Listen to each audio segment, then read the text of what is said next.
Dios te llama a cambiar tu vida. Está basado en el libro de Jueces. Muchas personas aquí en la tierra viven como si Dios no existiese. Su vida, sus acciones demuestran que Dios no está en su vida. Y lamentablemente hay veces que los cristianos nos despegamos de Dios y empezamos también a vivir alejados de Dios. Y este es un problema muy grande.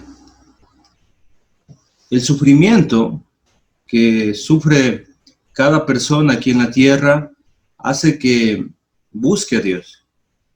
Cuando vienen las enfermedades, cuando viene la escasez y cuando viene, por ejemplo, lo que estamos viviendo, esta pandemia, hace que la gente mire al cielo y busque a Dios. Hay mucha gente que antes no estaba dedicada a Dios, pero por medio de esta pandemia empezó a servir a Dios. Hay gente que estaba pero muy alejada de Dios y ahora empezó a escuchar su palabra, a poner más atención a las predicaciones, empezó a abrir su Biblia que estaba empolvada. Muchos no estaban orando, pero empezaron a orar por medio del sufrimiento. Dios, en medio de ese sufrimiento y en su palabra, por supuesto, muestra un plan de restauración. Me estoy refiriendo a cristianos que se han alejado de Dios y que han entendido, ya sea por un problema en su vida o por leer la Escritura, que necesitan restaurarse. En la Biblia vamos a encontrar el plan de Dios para salvación. Y cuando una persona encuentra el plan de Dios de salvación, lo primero que hace para poder salvarse es reconocer la condición espiritual, es decir, reconocer que estamos pecando delante del Señor. También, cuando nosotros entendemos el plan de salvación, vamos a entender la vida, queridos hermanos. Porque la vida no consiste solamente en bienes materiales, en tener una educación formal, tener un trabajo, casarse, tener hijos. No, la vida tiene más sentido si Cristo está en esta vida. Vamos a pensar en lo espiritual. Vamos a querer ir al cielo con nuestra familia. Tenemos pues un tesoro espiritual que nosotros vamos acumulando aquí también para vivir en los cielos. Y mediante el plan de salvación nosotros vamos a volver a Dios y vamos a reencontrarnos con nuestro Salvador. En esta mañana muy bonita que el Señor nos dio, quiero presentarles un libro que es inspirado por el Espíritu Santo. Es el libro de Jueces. Por supuesto, no vamos a poder leer todo el libro y estudiar todo el libro, sino que vamos a hacer una pequeña introducción al libro de Jueces. Así que acompáñeme en su Biblia al libro de Jueces, capítulo 2, y vamos a leer algunos versículos, un pasaje prácticamente, y empezamos desde el versículo 7. Dice el texto en el versículo 7, y el pueblo había servido a Jehová todo el tiempo de Josué y todo el tiempo de los ancianos que sobrevivieron a Josué, los cuales habían visto todas las grandes obras de Jehová que él había hecho por Israel. Vamos a ubicarnos un poquito en el tiempo. Israel estaba esclavo en Egipto, ¿se acuerdan? Entonces clamó a Dios, Dios los escuchó y envió a Moisés. Moisés fue, los rescató, hubo la salvación por medio de la Pascua, ¿se acuerdan? Y fueron trasladados de la esclavitud por el mar y pasaron como en tierra seca y se encontraron frente al Sinaí para recibir los mandamientos de Dios. Esto pasó. Entonces Israel, a pesar de ser salvado por Dios, pecó delante de Dios y no pudieron entrar en la tierra prometida. Estuvieron 40 años en el desierto sufriendo. Estuvieron pues ahí por no haber obedecido al Señor. ¿Se acuerdan? Moisés también no entró, solamente miró la tierra prometida, y los hijos de estos israelitas, los que tenían 20 años para abajo, ellos sí pudieron entrar en la tierra prometida con la mano de Josué. El sucesor de Moisés fue Josué, alguien que se esforzó y fue valiente. Y mientras Josué estuvo dirigiendo al pueblo de Israel, Israel no se apartó. Estuvieron bien delante de Dios. Entonces, pero el versículo 8 dice que, ¿qué pasó? Pero murió Josué, hijo de Nun. Lamentablemente murió él, siervo de Jehová, siendo de 110 años.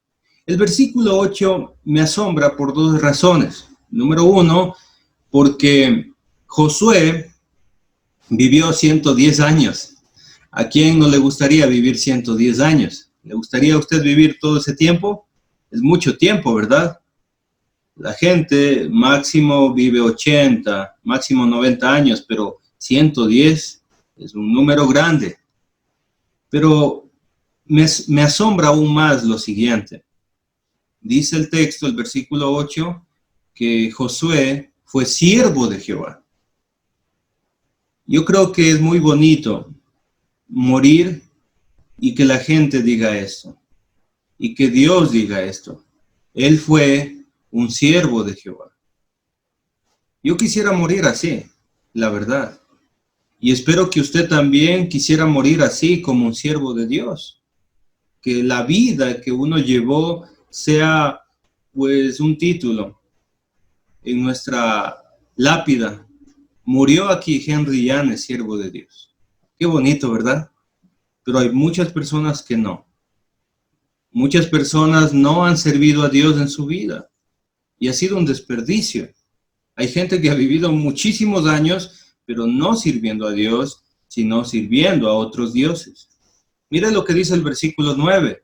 Y lo sepultaron en su heredad, en Tidmasera, en el monte de Efraín, al norte del monte de Gaz. Fue sepultado. Versículo 10. Y toda aquella generación también fue reunida a sus padres. Es decir, que esta generación que sirvió a Dios también falleció. Pero como es la vida, y es el ciclo de la vida, dice allí, y se levantó después de ellos otra generación que no conocía a Jehová, ni la obra que él había hecho por Israel. Yo no sé si sus padres se equivocaron, pero los hijos de aquellos no conocían a Dios. Esto es muy, pero muy interesante entenderlo, y creo que los siguientes versículos van a hacernos entender mejor lo que está pasando. Versículo 11. Después los hijos de Israel hicieron lo malo ante los ojos de Jehová y sirvieron a los Baales. Mire, querido hermano, es lamentable que pase esto en las congregaciones de la Iglesia de Cristo. Los padres muy fieles al Señor, los padres reuníanse constantemente en la congregación, probablemente llevando a sus hijos. Pero la siguiente generación debemos preguntarnos si ellos también servirán a Dios. Es una buena pregunta. Lamentablemente, aquellos israelitas sirvieron a Jehová, pero digo lamentablemente es que su generación que vino, no. Hicieron lo malo. Y creo que es importante notar que dice allí ante los ojos de Jehová. Es decir, que Dios estaba mirando todo esto. Estaba el Señor mirando cómo la otra generación estaba haciendo lo malo. Dios permite hacer muchas cosas en esta vida. De nosotros depende si hacemos lo malo delante de Dios o hacemos lo bueno. Yo quiero preguntarle en esta mañana a usted, querido hermano, cuando usted vive aquí en la tierra, ¿usted cree que el Señor está mirando cosas buenas en su vida o está mirando cosas malas en su vida? Lamentablemente, este grupo de personas hicieron lo malo. Y dice el texto, sirvieron a los Baales. Este Baal es un dios muy antiguo, pero muy antiguo. Estuvo en el Antiguo Testamento, estuvo en el Nuevo Testamento y está en nuestros días. Usted, sin abrir la Biblia, sin conocer mucho de Biblia, lo conocía. Sí, por supuesto que lo conocía. Aquí en Ecuador lo conocemos muy bien. Cada febrero en Ecuador se celebra las fiestas de Carnaval. Etimológicamente, carnaval significa carne para Baal. Sí, decimos vamos a las fiestas de carnaval, juguemos carnaval. ¿Qué vas a hacer por feriado de carnaval?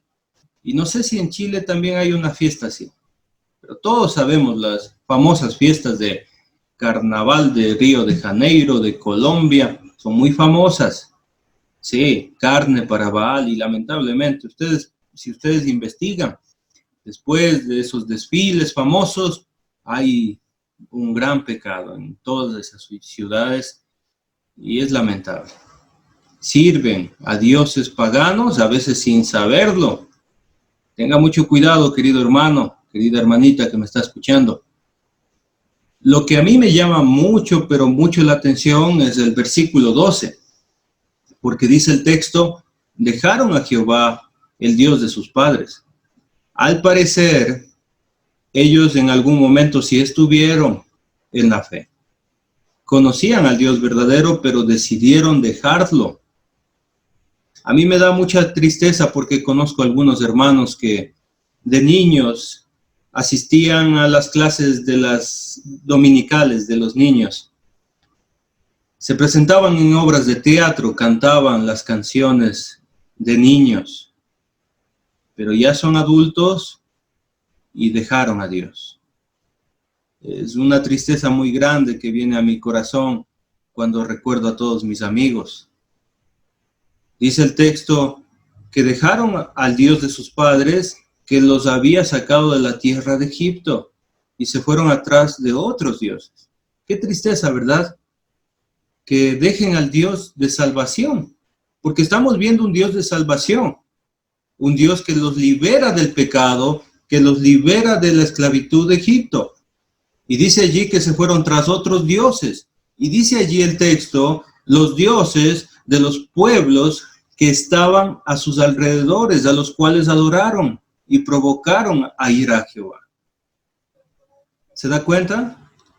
Israel estaba pues en Canaán de Galilea y alrededor de Canaán había muchos pueblos y esos pueblos seguían a dioses extraños. Piense en la iglesia. Usted sirve al Señor, usted se reúne cada domingo, junto a sus hijos también. Hay muchos jóvenes que me están escuchando en esta mañana, pero todos somos conscientes que afuera hay un Canaán, que afuera hay un lugar muy grande donde encontramos a mucha gente que está sirviendo a otros dioses. Hay gente que sirve al Dios del pecado. Hay gente que sirve al Dios de la fornicación. Bueno, hay mucho pecado alrededor de nosotros. Estamos casi en la misma posición que este grupo de personas en aquel tiempo. Hay que tener mucho cuidado con nuestros hijos, con esos niños que están yendo a la escuela dominical, con los jóvenes de la iglesia, porque lamentablemente hay mucha influencia afuera, en la televisión, en el internet, los amigos del colegio. Es peligroso este mundo. No se puede andar a ciertas horas en la ciudad porque es muy probable que nos roben, que nos hagan daño. Todos lo sabemos, por eso usted siempre cierra su casa con aldaba, con chapa, como ustedes quieran decirlo, con unas llaves. ¿Por qué? Porque sabemos que este mundo es peligroso. Y lamentablemente, este grupo de jóvenes, esta nueva generación que apareció, ellos empezaron a adorar a los dioses paganos, es decir, que se acostumbraron a la forma de vivir del mundo. Y por segunda vez, en el versículo 13 dice, y dejaron a Jehová. Parece que el Señor le duele en el corazón que pase eso. El profeta, inspirado por el Espíritu Santo, menciona por segunda vez, dejaron a Jehová. Qué triste, ¿verdad? Yo quisiera que todos los que me están escuchando en esta mañana nunca dejen al Señor. Nunca. Que a pesar de las pruebas, de las dificultades, nunca nos alejemos del Señor. Y lamentablemente el pueblo de Dios que fue salvado por el gran Dios de Israel, dice allí, y adoraron a Baal y a Astarot. Así estaba el pueblo de Israel adorando a otros dioses. ¡Qué tristeza! ¡Qué pena con el pueblo de Israel! Y mire, obviamente va a producir lo que dice en el versículo 14. Dice allí, y se encendió contra Israel el furor de Jehová, el cual los entregó en manos de robadores que los despojaron, y los vendió en manos de sus enemigos de alrededor, y no pudieron hacer frente a sus enemigos. Nos preguntamos, ¿por qué vienen los sufrimientos a nuestra vida? ¿Por qué de repente nos va mal? Es muy probable que Dios esté, pues, cansado de nuestra forma de vivir. Así que no le echemos la culpa a Dios. Pensemos primeramente en cómo estamos viviendo nuestras vidas y luego evaluemos lo que nos está pasando y tenemos que tomar acciones prontas, rápidas. Probablemente hemos dejado a Jehová y estemos sirviendo a otros dioses. Por favor, hermanito querido, hermanita que me está escuchando, tome en cuenta este consejo.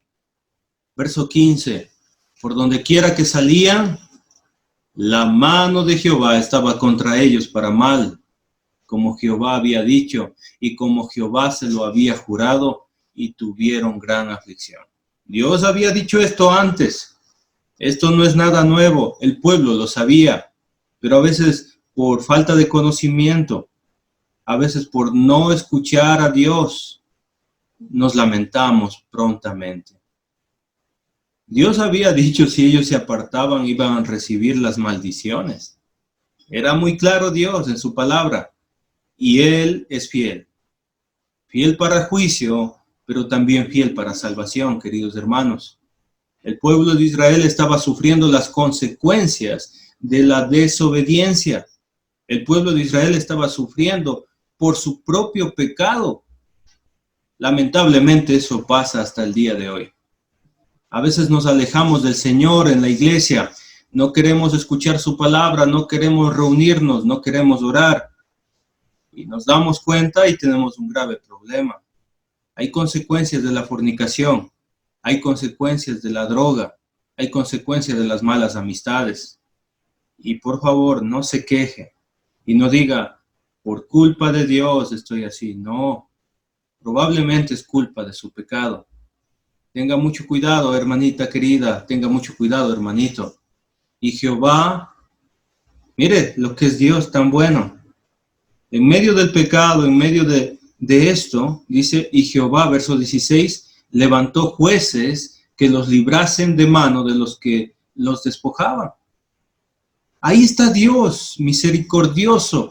En medio de este pecado, Dios envía jueces.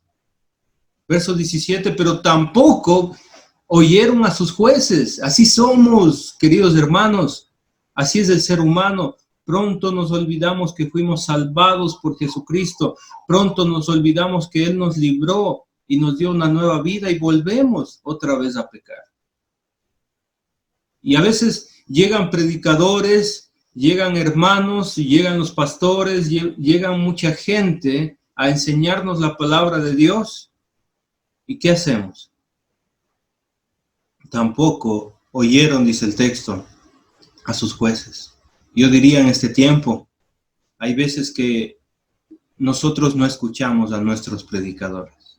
Dios los envía y nosotros no los oímos. Espero que usted esté escuchando a sus predicadores, queridos hermanos. que los escuchen, porque son enviados por Dios. Dios sigue enviando gente todo el tiempo, desde la antigüedad, hombres de Dios que nos enseñan. Y dice allí, sino que fueron tras dioses ajenos, a los cuales adoraron, se apartaron pronto del camino en que anduvieron sus padres, obedeciendo a los mandamientos de Jehová, ellos no lo hicieron así. Qué triste, ¿verdad? Sus padres fieles, pero ellos alejados de Dios. A mí me da mucha nostalgia que pase esto hoy en día. Pero podemos cambiarlo. Podemos cambiarlo. Que esa generación que estamos viendo crecer en la iglesia, sigan a Dios. Si nosotros predicamos el error del pasado, creo que probablemente no vamos a cometer el mismo error. Tengo confianza en eso, que si nosotros predicamos la palabra verdadera, el ejemplo que se nos presenta en la antigüedad, creo que nosotros vamos a tomar buenas decisiones en nuestra vida. Querido joven que me estás escuchando, querido niño, yo sé que hay muchos niños que también escuchan. No te apartes de Dios nunca. Sigue su consejo para siempre. Obedece a Dios como tus padres están obedeciendo. Y padres, no dejemos que nuestros niños, que nuestros jóvenes se corrompan. Estorbemos el pecado de ellos.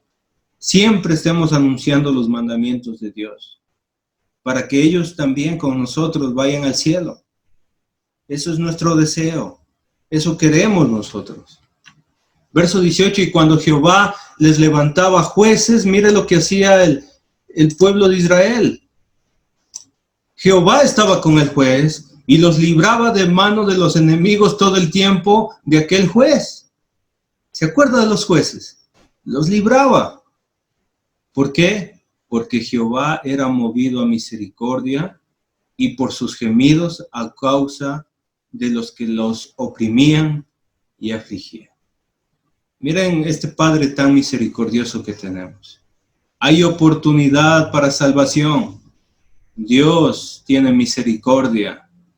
Dios nos mira cuando nosotros clamamos a Él, cuando gemimos delante del Señor, y el Señor va a enviar salvación.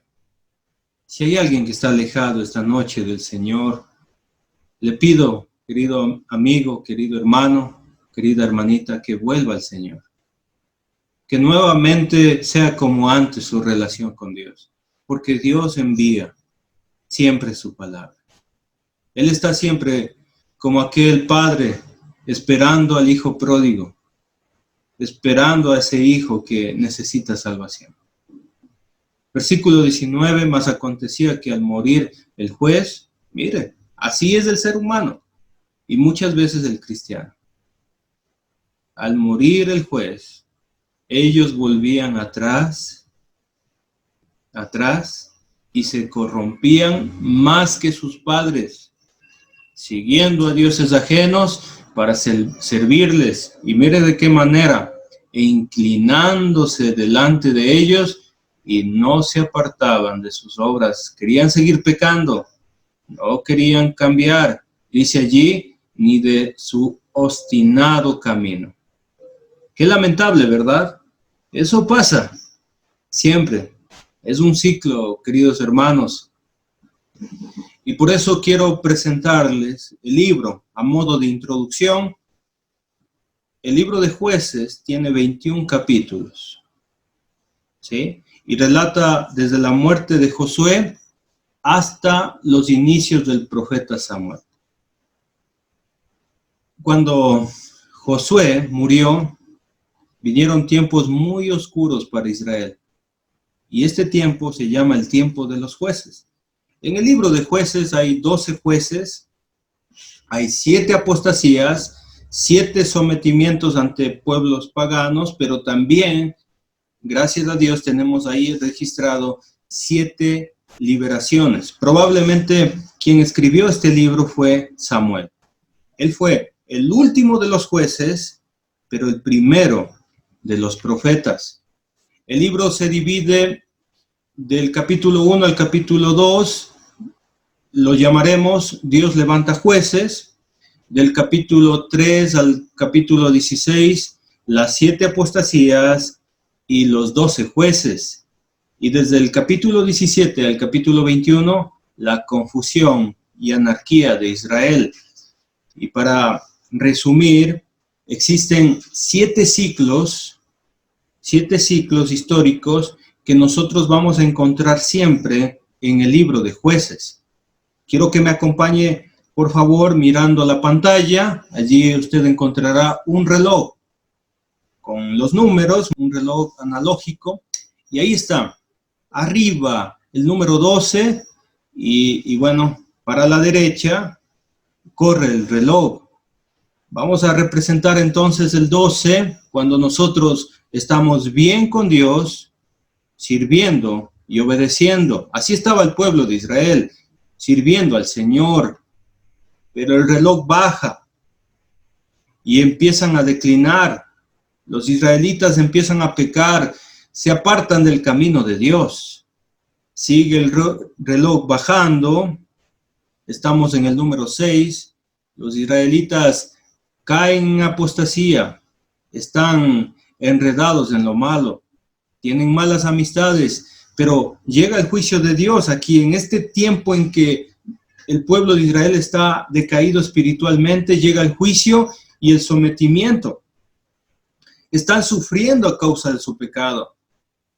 Y allí, otra vez, se acuerdan de Dios. Cuando estamos sufriendo, a veces nos acordamos de Dios. Así le pasó al pueblo de Israel. Sigue al número 9, luego de sufrir las consecuencias de este pueblo, de una vida sin Dios, en medio del sufrimiento, allí empiezan a clamar a Jehová y Dios les envía jueces. Como resultado, el juez les conduce nuevamente a una relación con Dios. Ellos enderezan su camino, vuelven a obedecer y servir a Dios. Otra vez se encuentran en el número 12. Este es el ciclo que vamos a ver en todo el libro de Jueces, queridos hermanitos que me están escuchando. La pregunta es, ¿cuál es su condición espiritual en este momento? ¿En este momento usted está bien con Dios, sirviendo a Dios? ¿En el número 12 tal vez? ¿O usted está en el número 3 cuando se empieza a declinar? Está pecando un poco y también asistiendo a la iglesia. Está entre que le sirve al Señor y en que no. Tal vez apartándose del camino de Dios. ¿Se encuentra en esta condición tal vez? ¿O usted se encuentra definitivamente en el número 6? Usted tal vez está en apostasía.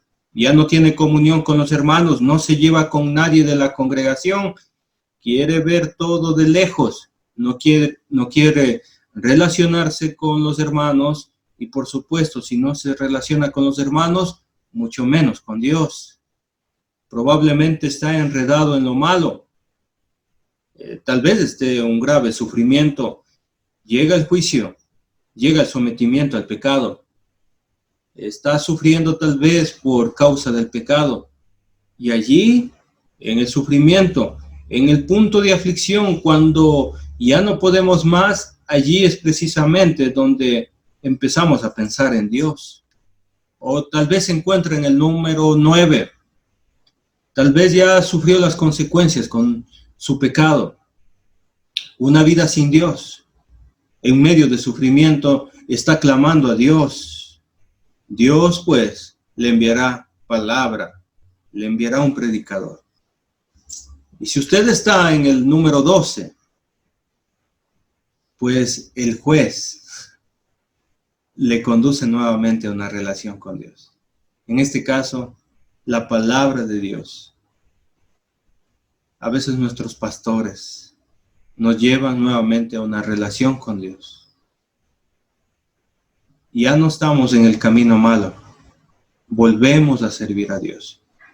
Probablemente hayamos pasado este ciclo algunas veces. Pero prefiero nunca estar en este ciclo, queridos hermanos. No sé usted. Pero creo que también